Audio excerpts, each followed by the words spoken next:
Hi, my name is Marie Laveria, and my channel is called Living a Simple Life and Finding Your Rhythm, LLC. Today, I would like to talk about surrendering to the flow of my life. And I'll give you a few stories that shows you why this is important to me right now in my life.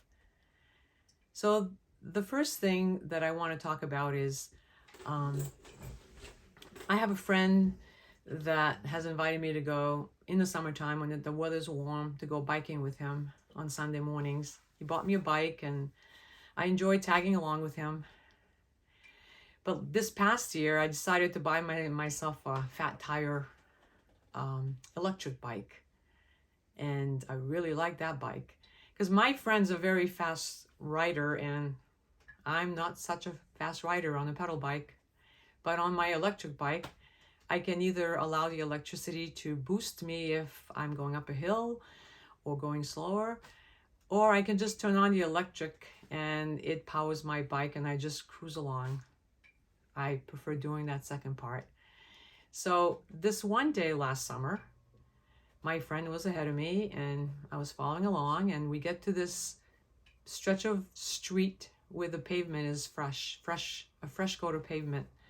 No one was waiting to cross and no cars in the way, and had my electric going pretty good, and I decided to just let it go down the hill without putting my brakes on. That's not like me. I don't usually do that, but that day I decided to try it.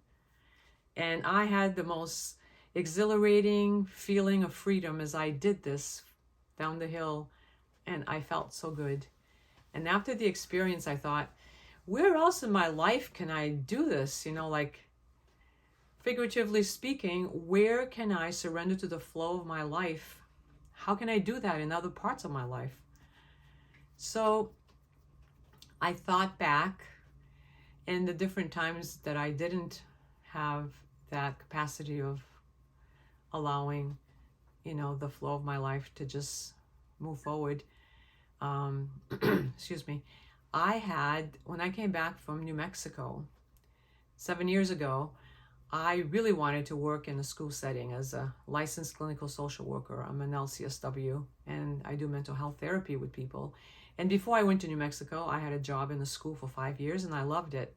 So I tried to find one of those and I applied at 20 different school systems and I got a few interviews and no job. And I felt really bad. I really wanted that. But then again, so I thought, what can I do? And since I did need a job, and so I started my own private practice doing mental health therapy with people in my office. And then COVID came a few years later, and I had to move my office home and use telehealth, which is doing mental health therapy on a computer. And I discovered that I absolutely love doing that at home, working at home and working on the computer with my clients. I love it.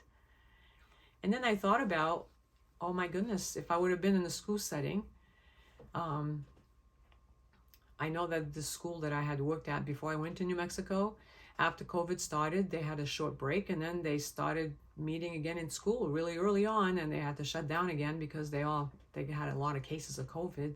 And that might have been me, the last place I would have wanted to work at that point when COVID came would have been in the school setting, because it's not a safe place to be with a pandemic.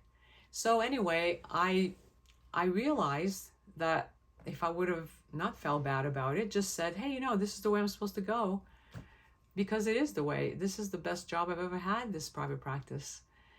So not trusting that this was the flow that my life was supposed to go caused me to feel bad about it at one point early on.